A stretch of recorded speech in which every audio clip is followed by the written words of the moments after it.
So hello everyone, my name is Shane Bryan. I'm the Assistant Director at SOURCE, which is the Student Outreach and Resource Center. I'm sure many of you, if not all of you, have heard about and know what SOURCE is by now, but we are the Community Service and Service Learning Center for the Schools of Public Health, Medicine, and Nursing here at Johns Hopkins. I'm going to make a final push for you all. I'm pretty sure some of you haven't had the opportunity yet to participate on the East Baltimore bus tour. If you haven't, I strongly suggest that you do RSVP by emailing source@jhu.edu with bus tour in the subject line, and in the body you just put your name and phone number and we can register you for the bus tour. We still have about 12 spots available for tomorrow's bus tour. If you haven't registered for the Scoop, it's our weekly newsletter that we send out for service opportunities in the community.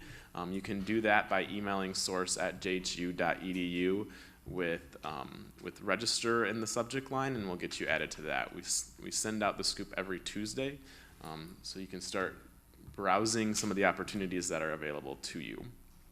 All right, so enough from me. Let's go ahead and get started with our panel discussion today, community involvement, dispelling myths, and providing tips. I'm going to allow our lovely panelists to introduce themselves, and then once they're through with that, I'll start off with some questions that I prepared, and then we'll actually open it up to you all for any questions that you'd like to ask them. So panelists, if you could please provide us your name, the organization or program that you're involved with, the role in your organization or program, and what your capacity is working with the community. So Ms. Vanya, if you wouldn't mind starting. I'm Vanya Jones. I'm an assistant professor in the Department of Health, Behavior, and Society. So that means my organization is Johns Hopkins. My role in working with community is that most of my research is here in Baltimore domestically. I do a lot of intervention research where I work with organizations to develop programs and evaluate them. I'm also a SOURCE faculty fellow, which means that as a part of the first term course that I teach, I provide a practicum for 10 lucky students to get to work on some work that I'm doing currently in Baltimore City. I think that's really just a big overview. Hi everybody, I'm Katie. I am a fifth year MD PhD student here at Hopkins in the Department of Health, Behavior, and Society for my PhD. I am also on the SOURCE Student Governing Board and have been since I was a first year student. Capacity with the community. I did a lot of direct service as a medical student, and I have transitioned into a few more scholarly opportunities, including service learning courses as a graduate student. And I'm also doing the certificate in community-based public health, which is sort of jointly offered through SOURCE and the Department of Health, Behavior, and Society. I'm Bethany Allen. I just finished an accelerated nursing program next door at the School of Nursing, and I'm now in the MPH and MSN nurse practitioner program here. And last year I had the opportunity to be involved in a bunch of different community programs. But the main one I would say was as a SOURCE service scholar working with a CBO called the Light of Truth Center that worked to support women in recovery and helping them sort of develop a workforce development program for the women that they served. And I'm now on the SOURCE Student Governing Board as well. Thank you and welcome. My name is Andrew Timlick. I work with AIRS, which is AIDS Interfaith Residential Services. I'm a health educator there, Master of Public Health, Health Behavior, Health Ed. I also do policy and kind of data stuff with them as well. My community involvement piece is I've drank the SOURCE Kool-Aid, which is one of the great things you're going to see is come out here about the strength of that participation in the organization piece here at Hopkins. I come from the other place called University of Michigan School of Public Health. I say the evil other. But, I guess from a connection piece, I work state, city, federal, local, connecting with housing for homeless services, people with disabilities. Okay. Hi, I'm Gaina Barlow-Kemper. I am the director of Southeast Baltimore Early Head Start, which is part of Kennedy Krieger Institute. So we're right next door. We work with infants and toddlers and their parents. We're a family center model where the parents come into the center for GED, ESL, parenting, work readiness programming, whatever they need. We try and meet those needs the best we can, which means we use a lot of community volunteers. And that's where SOURCE comes in. I'm one of the SOURCE fellows now, I guess, and on the board, and have had a lot of SOURCE students come in and offer different kinds of programming, health education, community work, and we're always looking for more wonderful SOURCE scholars. I'm also a rotation site for Johns Hopkins School of Nursing and the University of Maryland School of Nursing, and we have interns from some of the other local colleges. So we have a lot of people in and out of the program, and we're moving in 2 weeks. So. All right, well, thank you, panelists. So now we'll move on to the questions. And again, I want to remind everyone that we will leave time for you all to ask questions of our panelists. So please think of some questions that you would like to ask. For the first question, and just as a reminder, not everyone needs to answer, and whoever would like to start, please do so. But what are some health challenges you've noticed through your work in the community, and how has Hopkins and the community worked together to face those challenges?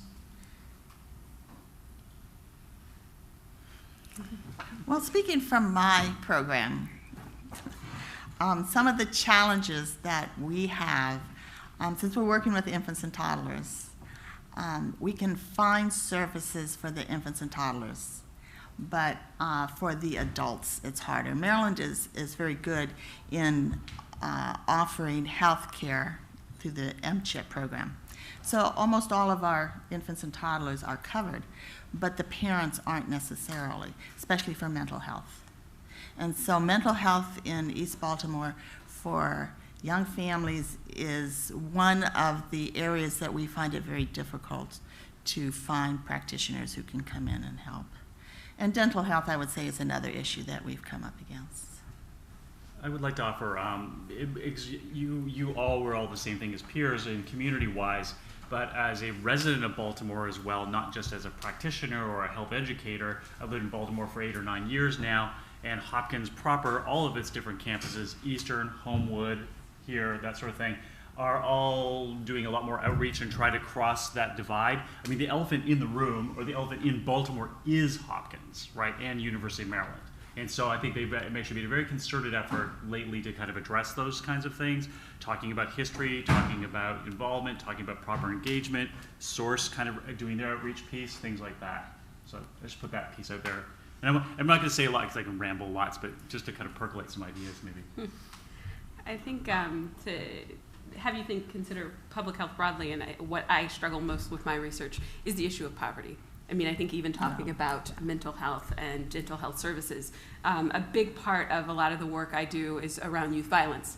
And so I can spend a lot of time talking to youth about aggression prevention, but a lot of the influencing factors that come into them engaging in violence are the same influencing factors of a lot of other health issues. The fact that, their economic ability is very limited. They're dealing with other stressors. There's lots of, sort of educational attainment isn't the most important thing for a lot of reasons, and ones of which, I can understand, and ones of which I don't think we're still struggling with how to understand. But for me, the biggest threat to health that I deal with in Baltimore is poverty, and it's the economic divide that sort of helps poverty continue to perpetuate, and people continue to sort of deal with it with a hands-off approach. I would totally second that. Thank you. That's great. The next question I'd like for us to think about is all of you on the panel, and I'm sure some of you in the audience have learned that the storied history between Hopkins and the community is one that's a very long history.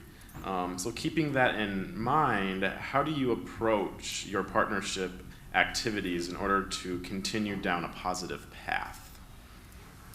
So as someone who came to Hopkins and to Baltimore for the first time as a student, I have really tried to appreciate that even though I have some expertise, even though I have some knowledge of some things and have had some experiences in some certain specific capacities, the specific history of Baltimore City and the specific history of the relationship between Hopkins and Baltimore City is very particular and very important to understand. And I don't think that you have to be, afraid like, oh, I don't know anything, I can't help, but rather to approach each opportunity that you have with the sense that there will always be more things for me to learn, always be more things for me to uncover and discover. And therefore, what I need to do is kind of come open-minded, come prepared to listen more than I talk, come prepared to learn more than I am preparing to teach somebody how to do something, or, kind of regurgitate my knowledge, regurgitate, all of my skills onto someone else. But to rather sort of take in the appreciation of the profound history that this city has.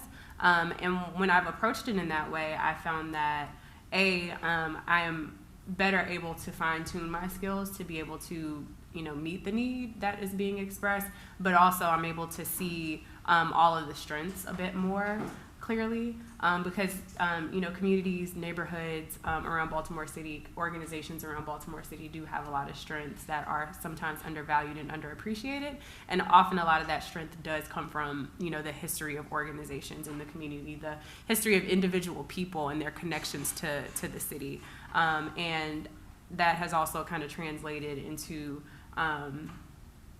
sort of the academic path I've taken and some of the things that I've learned along the way. I would agree with that. I think it's really important when approaching an organization to keep a sense of humility and recognize that the leaders you're meeting with understand their community much better than you can, and that they're the ones who are going to stay after you graduate and move on to do something different. And so to really respect their views and what they view as the problems and as their assets. Your energy and your ideas are very much needed and appreciated, but you just have to make sure that they're in line with what the organization's goals are, and be willing to constantly reassess what you're doing to make sure that it is in line with that organization's values.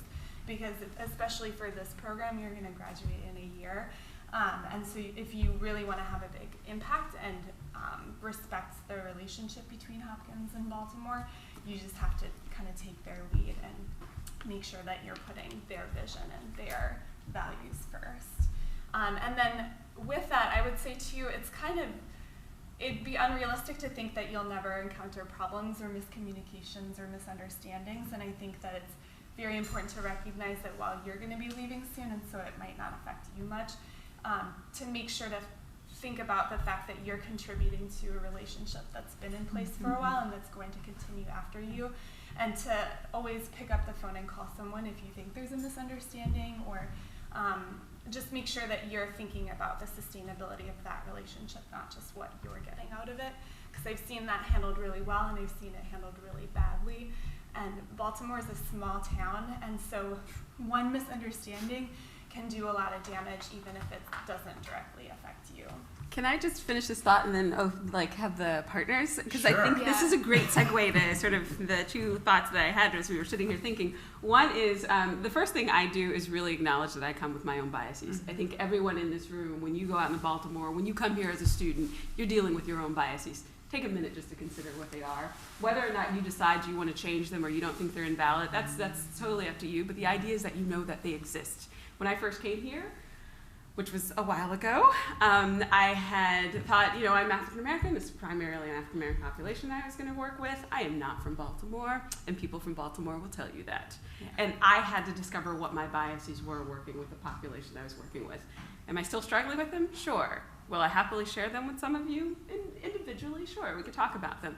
But I needed to know what they were in order for me to be able to do just what you're saying, to realize that my talents can come across, but my biases can be a huge issue in the coming across. And the other thing that I want to point out, and this is my own personal journey right here, is the us and them is really a misnomer. The people who clean this building, the people who run your copies, the people who give you food, the people who do a lot of stuff for you live right here in East Baltimore. They're not out there. They're right here. They're with you. They're with us. They're who we are. The us and them divide, and when you're talking about the us and them divide, you often force these particular people to realize that that we're not a part of you. And I think that if we can start here at home and try and realize that you in fact are in Baltimore, you are in East Baltimore, you are perpetuating East Baltimore, good and bad, that those people are here too. So as much as you could try and remember that, when you're interacting with, the people around you, I think that's kind of where it starts. And I really wanted to piggyback on what you were saying, because it starts at home. I mean, that's sort of the message. And I'm not going to say who it was, but there was someone here earlier who was setting up who is my neighbor, right? And that this is the dimension of professional levels here, right? She works here, I work elsewhere, right? But we live in the same neighborhood, we share the same concerns, and the community is, I was thinking about this earlier where you asked, like, dispelling myths. The myth is you are of the community, right, or that you're not of the community. You're right? officially part of East Baltimore. Welcome to East Baltimore. So I walk down the street. I tell folks I live on the other side of Greenmount, right? Which is, so I'm just a little bit north of here. I'm a white boy from Canada, right? I used to be recognized as the white guy who picked up trash, right? That was because that's how I stood out. I was the only white guy in my neighborhood. Well, what did that mean? Well, it's like, and from Canada, like, racism is not, it's different, right? It's different. So when I walk down the street and I pick up trash, I forget that I stand for lots of things. When you go out in the community, you're doing your work, remember, you stand for all kinds of things. Womanhood, malehood, blackness, whitehood, Muslim, Christian, whatever that stuff is. And that's some of your baggage, right? And to recognize that piece there. But also that it can be a lever of strength, right? So when I sit here with homeless people, I sit around the table, they're also felons, right? They're commercial sex workers. They have stigmas and they have baggage. So I say, you know what? I'm a white boy from Canada. Here's my black husband from Cherry Hill, right? He's like, way down there, Southwest, sketchy neighborhood, right? So I use and learn the currency, right, of how you get integrated in the neighborhood. And I was looking at this question, it's like, so how do you follow the positive path? Baltimore's particular nature could be crushing sometimes for people, right? It is a lot to bear. There's a lot of stuff going on. Poverty infiltrates all different levels. Education, health, transportation. I ride my bike here from Greenmount because the public transportation sucks, right? So just all those little things keep your mind attuned to. And then I just wrote here in the columns, like, how do I keep positive? Because it'd be hard. Really hold on to those successes, right? You're gonna have those little things that are gonna come up, and if somebody say thank you, that's your little nurturing moment, because you might not get one for months and months, right? So remember to take those, and remember you're not going to fix it all. And that's not your job, right? Some of it. I guess all that I would add, excuse me, is it's all about relationships. And so when you come into, like, my center, there's going to be a lot of young women. They all have young children. They're all protective of their children.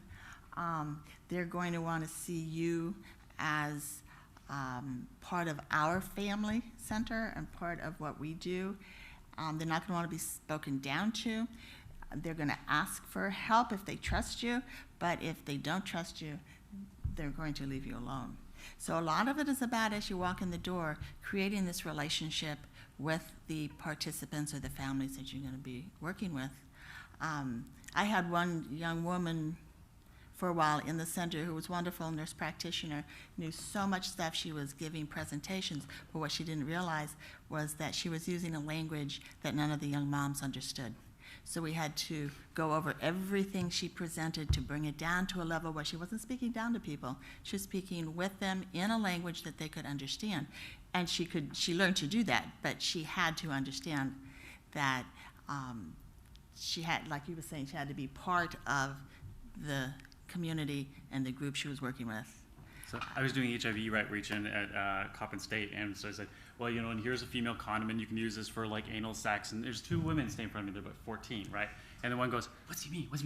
She goes, butt sex, right? But that's it, right? Well, and you laugh, right? But the thing is like, that's their language. And I was so far off point. I was getting nowhere in that conversation. I'm doing public health, good for me, right? On Red Ribbon Day. It's like, but it was just so much. It's like, how do you cut to the chase and teach them that thing? And there's like, oh, butt sex. So they say, yeah, when you, and we went and we talked about it. Andy, we're being recorded. I just wanted to remind you that. Just, I mean. Did you send my mom the link? Right, exactly. Just saying. Yeah. We are going to move on to the next question. With that. So many students, new students, they do. I'm sorry. Our feet red. I'm sure I am. I embarrass easily.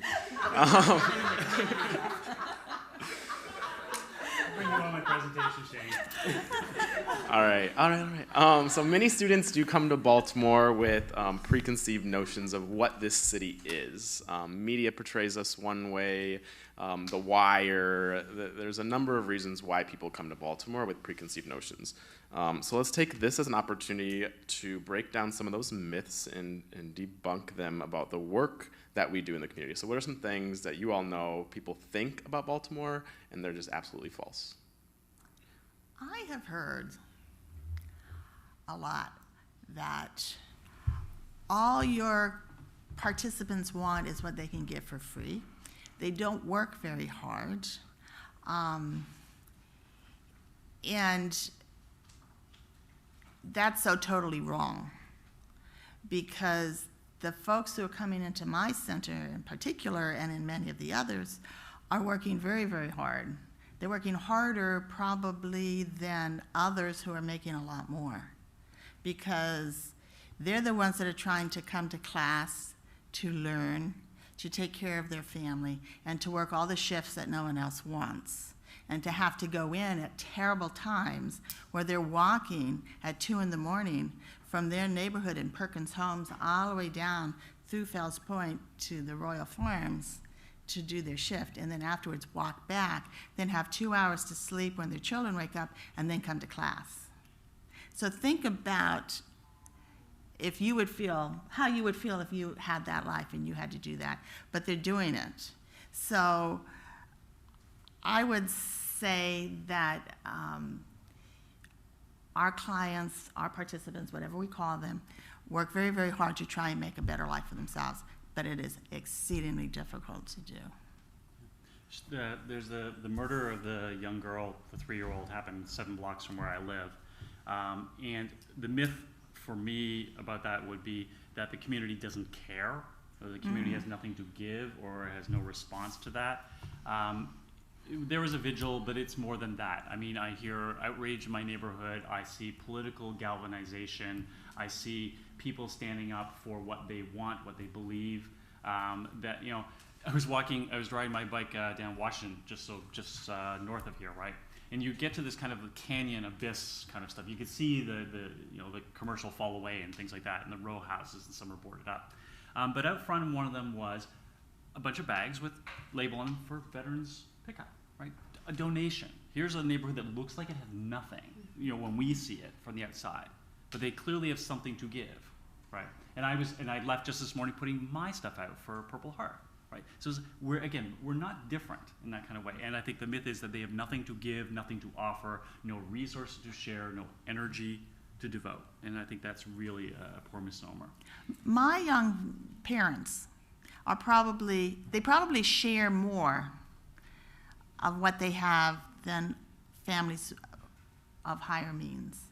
As soon as they're done with the baby clothes, the baby items, I the mean, whatever. the parents that she works with, not her personal parents, because I was like, where? Oh, no, where not are my you going personal with parents, this? the parents of my program, I'm sorry. Maybe someone else had that question too. I'm so sorry.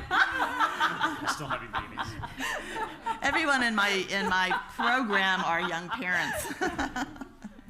Child 0 to 3 and or pregnant.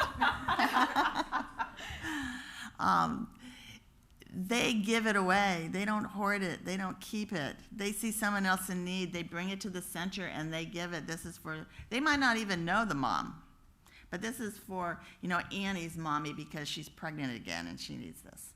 I think that they are much, it surprised me when I first realized this, how much more giving and thoughtful they can be, because they have nothing and they know what it's like to have even less than nothing. And so they share. I would agree with all that. I was very surprised and impressed with how much activism there is in the city. Like everywhere, when I first got here, it felt like every time I left my apartment, I met someone who was associated with some community organization, somehow invested into something in the city. And I think a lot of times coming in, you think about all the different problems you hear about, but what you don't realize is that people genuinely care about the city and they're proud of their neighborhoods, and they hold on to this version of Baltimore that is beautiful. And like they see the best that Baltimore can be, and people are really invested in getting the city there and are optimistic that it can happen. And I think it's just very impressive how many organizations and how many individuals are working towards the betterment of their city and of their neighbors. And I think that's very unique. And I thought I came from a rather like activist city, and Baltimore blew me out of the water. And I think they don't get credit for that, and they should. I think one myth that is really hard to shed as a clinical person is seeing people as sick or pathological, or seeing behaviors as bad behaviors, and that's just it. That's the end of the story. And seeing the broader context within which certain behaviors, such as violence, occur. And sometimes saying to myself, well, if I, for a moment, place myself in a particular context, in a particular historical moment, in a particular place in this life course, would I have a choice about this behavior? Would I feel like I had other options? Would I feel like I could take my blood pressure medication? Would I feel like X, Y, Z, and the third? Because, I think there is this sense of people are sick or not, people are healthy or they're not healthy. And really, it just is more complex, it is more nuanced. And ultimately, as Vanya and many others have said, there isn't really this big us and them once you really take a look at it and see, pretty much people are people. And I was, given a certain amount of privilege when I started this life that has nothing to do with my goodness or my badness, just as this person I'm interacting with, who I could label as an other with goodness and badness, but not really. They were given a certain slot in life and I was given a certain slot in life. So sort of this myth that there is this pathological thing, and that certain identity characteristics or where you're from is inherently tied to goodness or badness. Sometimes it's not that stark, and sometimes people aren't exactly saying bad person this, but it starts to be in other types of language that we have to be careful about, and that is nothing but kind of almost like a creation myth of how all of us got here to this point in history where there is so much inequality and division along social differences that don't really mean that much of anything. I think that's a really good, sort of segue. And my question is, what formed your opinions of Baltimore? Yeah. This is me asking you. Yeah, I want to hear too. What formed your opinions? Just, we're amongst friends. You can be Or honest. someone else, what have you heard people say? Right, or someone else. Your So, sister. a friend of yours Yeah. heard this, and this is how they formed their opinions. Anyone want to throw anything out there? Someone must have commented to you about Yes. your being here. Everyone says it's violent. That's it. It's violent, and why do you know why? Is there a reason why people say it's violent? Like media. The media. Okay, so we got the media and that it's violent. I saw a hand back here. All I heard was something about blue lights.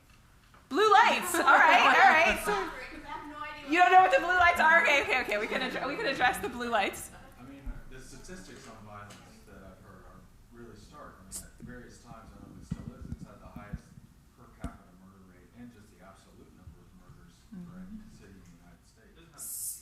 Chicago has more murders. Yes, but no, we're not trying to dispel these just yet. I just want to hear what they are. In the late 90s, early 2000s, So yes, so Baltimore. had more murders than Chicago, absolute numbers. But you heard this by, well, how'd you hear this?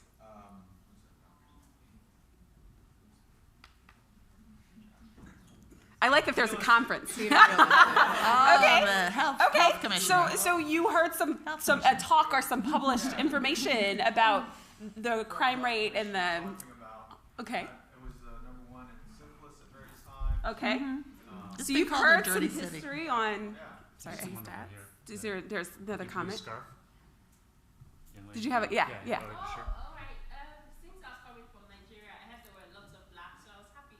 Okay, so the racial makeup, and how did you hear about there being lots of blacks in Baltimore City? Well, people who had come here before. Okay. People who live in America. So other experiences? People told you their accounts? Did I see a hand over here? Word of mouth.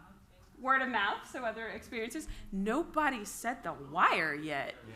Everybody's ashamed to Jeez, say that is now. everybody Yeah. ashamed to be like, The Wire? Somebody I will said. tell you that that was my family's introduction to Baltimore, was a part of The Wire. There was I was specifically told not to watch The Wire before. So I will tell you, as someone who does youth violence research, I've never seen an episode and was even consulted on their episode about school violence, which is really funny because I'd never seen it. That's funny. I'm not, like, I don't watch the TV that often, but I was sent this clip via email. Uh-huh. A clip of The Wire where the detective goes, yeah, there's another incident in East Baltimore. And then my friend under that writes, by the way, your campus is in East Baltimore. Nice. So something that was from a fictional television show was sent to you to articulate what's happening in East Baltimore. Which was filmed in mid-Baltimore. Which wasn't even Remind- right. Which wasn't even filmed in East That's the Baltimore for the reality most part. piece, right. Part of that show was filmed in my neighborhood, and I don't even live in East Baltimore. So, and I do live in the city. What I wanted to sort of uncover was where we're coming from with these ideas. Yes, there's a historical issue here that happened in Baltimore, that Baltimore, for a lot of reasons, became sort of a city that had high crime, had a huge drug market, had a lot of sexually transmitted diseases that happened very, very early, and there was a huge university here. No one said, you know, I heard about it in the context of Johns Hopkins being here. Yeah. So, Well, I would say for me, when I was in Canada and applied for school of public health, I applied to Hopkins because it was big, right? right, and it's close to, one of the reasons I came here is because it was close to Washington, D.C. You have no idea how far away, like we're light years away from Washington, D.C. in a lot of ways. But I wanted to bring those up because these are the things that sort of you're dealing with as you interact with Baltimore. My own experience was in college, I had a boyfriend. This was the first time I'd ever heard of Baltimore, in Hopkins, in fact. I had a boyfriend whose mother, her parents used to tell her if she was bad, they were going to send her to Johns Hopkins so they could do research on her. Wow. This was in like the 50s. Yeah. This was what she was told. This is an old Italian mother, which she was told as a child. That was my very first introduction to Baltimore and to Hopkins. So know that as an undergrad, that's what I brought here, and then heard all of these statistics about how unsafe Baltimore is, how high the crime rate is. And then I got here.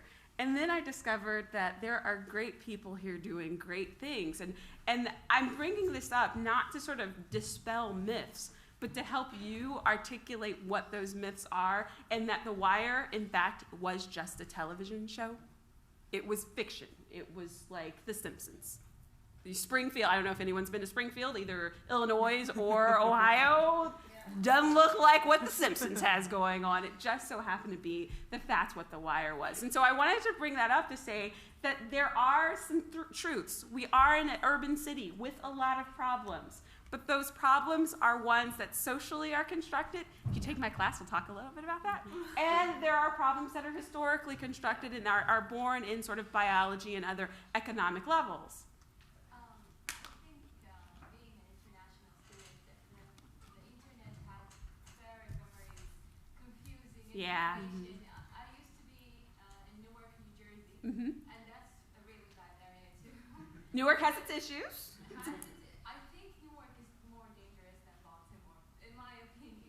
Wow, that's actually the first time I've ever heard anyone say that. I used to use the metro, the fast train, so I googled the metro over here, and I found people writing, "Oh, if you're from Baltimore, you don't have to worry, it's safe. If you're not from Baltimore, don't use the metro." So I was really confused, should I use it or not? I came in here last year for a research course, and then I said, like, it's a very nice place. It has the harbor and all of that. People here are organized. They're very nice. I was totally confused why there are people would say that there are really bad issues around the area. And thank God till now I didn't experience any bad issue around here. So I don't know if there's a rule for the media or the population. The people here have to write more in the internet. Or, I don't know. I think I'm very good at searching through Google. No, but I think your point is a really good one. I mean, the sort of where you go, how you seek out information. If you Google stuff, and you know, we all know that Google is, you know, if Wikipedia is your source of information, we all know that sort of that's the media, the information that you're getting is really going to color and shade your opinion of the city, and a lot of that is entertainment. A lot of it really, and in some ways perpetuating old stereotypes of Baltimore. I'm sorry, I saw some hands. Sorry. Let's see if I can segue for Shane here to our last question too, Oh, yeah. so we get there. Shane's like, Daniel just I can- hijacked my talk. Stop talking, Daniel. But because it's to this point here, the young lady saying is like, how do we, tips we could share with you getting involved or interested with the community? And to that point about getting involved or engaged and that sort of thing, it's like, how do you learn to understand what's around you? And one thing I was writing around here, go somewhere that's not listed under Yelp, right, for example, right? Go to a restaurant. There's a place called Puerto Rico out in Highlandtown. I walked in one day, I went, amazing chicken, right, and plantains, things like that. No English excellent. going on, right? I'm like, that. Gazento, right? And I'm like trying to pay and figure out in Spanish, right? The thing is, so put yourself out there a little bit on the edge. Go to a neighborhood, go to a space, ride your bike someplace. Don't just take the windshield tour. This is very nice, East Tour, right? You know, driving around looking, but it's not a zoo, right? To put your, remember, you are, well, because it's not a tour of animal. Like when I taught criminology, there's a college north of here, Paul McDaniel. They went, I want to go to the prison. Can we go to the prison? Can we go to the prison? It's like, no, because you're not there to feed people, right? In that kind of attitude piece. So to put yourself in the community, right, is the way I think that you can get and understand the interests that you might find and tap into a resource or community organization or something like that. And you'll go, wow, I want to do that thing, right? But you won't know that to be armchair critic of like, oh, I'm doing my master's in public health. Write my paper there. Well, you're all critical thinkers. You wouldn't be sitting in these chairs if you weren't. Having sat on admissions committees, I know this firsthand. Be a critical thinker. You know, when you surf the internet to look for, I think your point of it's conflicting in part because, you know, that's what the internet is. The internet is just all opinion out there without anyone filtering it for you. And you are all critical thinkers. And as you engage Baltimore, things that the biases you bring in, the things that you experience, the news. When I first moved here, I don't know if you've watched any of the news programs, the evening news programs. There was a time where like the violent instances, they wouldn't all be shootings, but the violent instances were so varied that different news coverage would cover different things. And I'd be like, oh my God, I'm so overwhelmed.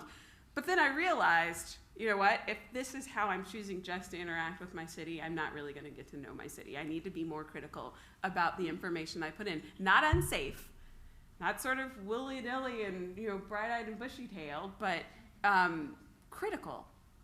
I never watch the evening news because I walk the streets of East Baltimore, and what I hear on the news, it's only about who's been shot. Right. It's only about, you know, what terrible thing happened in a particular neighborhood, and I didn't see those incidences. There's more good interactions with people than there are bad ones.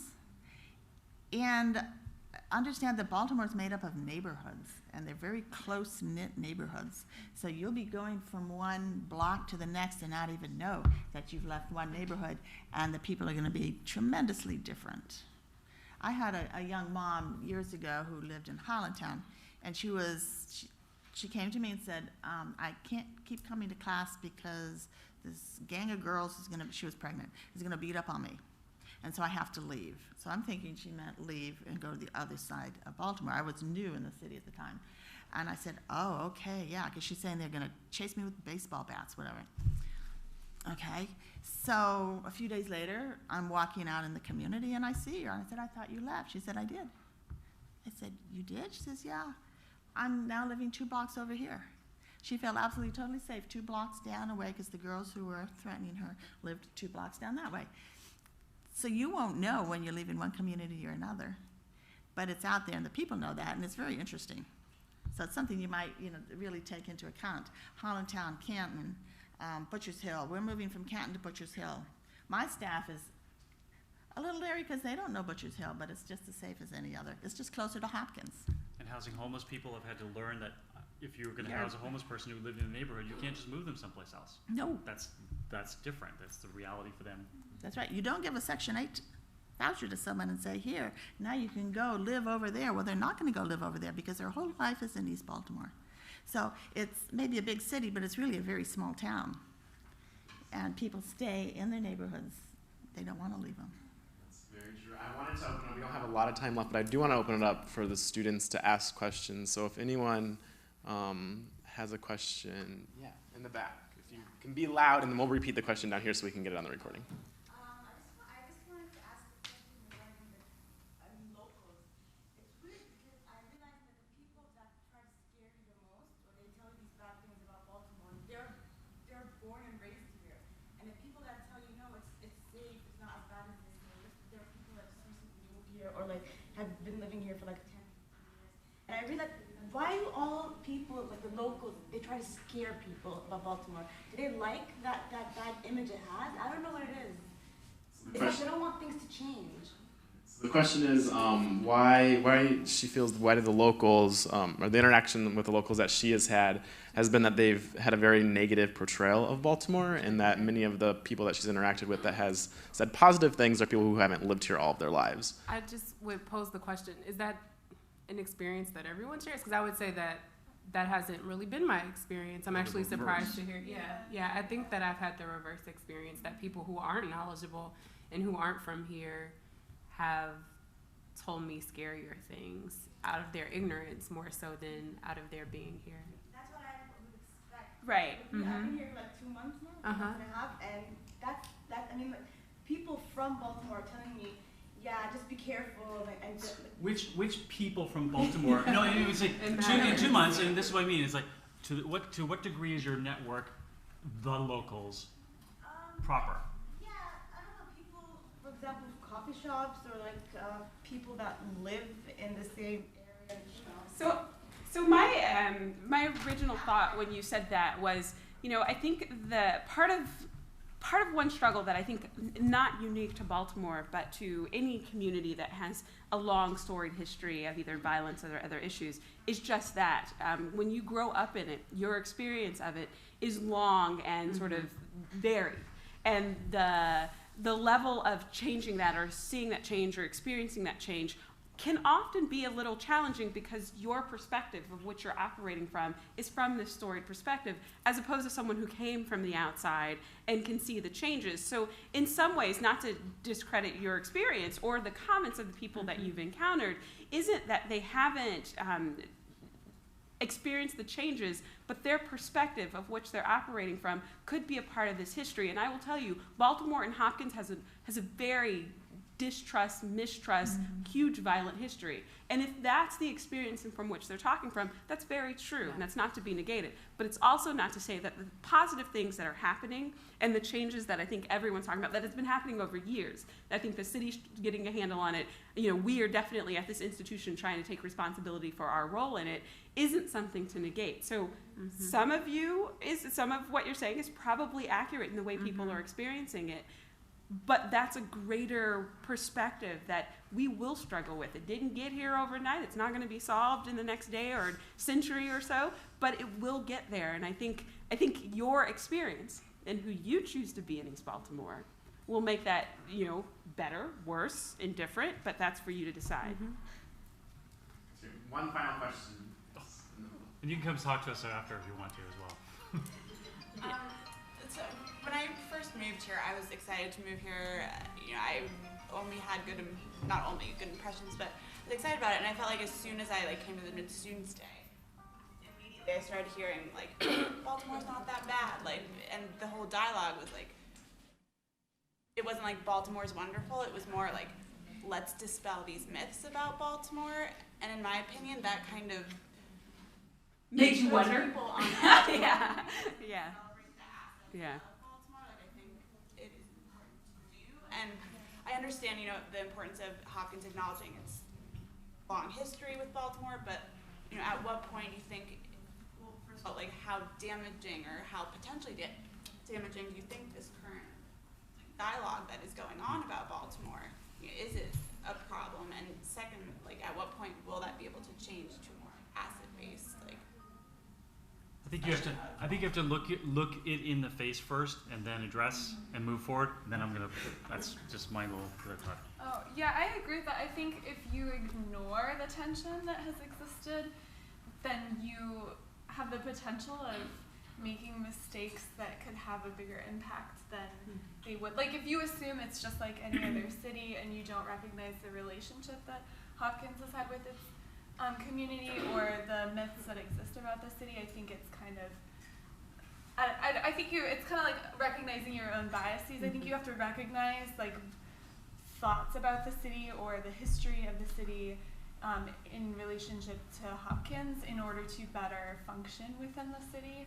Like I think, I don't know, I think that like how you, like your impact is different when you recognize the weight of certain actions. Like if you recognize the history of Hopkins and its community, I think you approach communities a little bit differently. And I agree, I think it's hard when you're like, when you start with this negative image, but I think it's important to understand what exists already so that you can better promote those assets and better exist within that more positive framework. I'm also going to mention that we do, through Source as well, provide a number of opportunities to highlight the assets of the Baltimore community, but we do like to share what the history is. So that is all the time that we have today. Please, if you have some free time and our panelists have some free time, come down and mingle, introduce yourselves. Thank you, panelists, for giving us your time this afternoon. And again, the East Baltimore bus tour will take place tomorrow afternoon at 3:30 to 5:30. We do have a few slots available, so email Source if you're interested in participating. Thank you all very much. Thank you.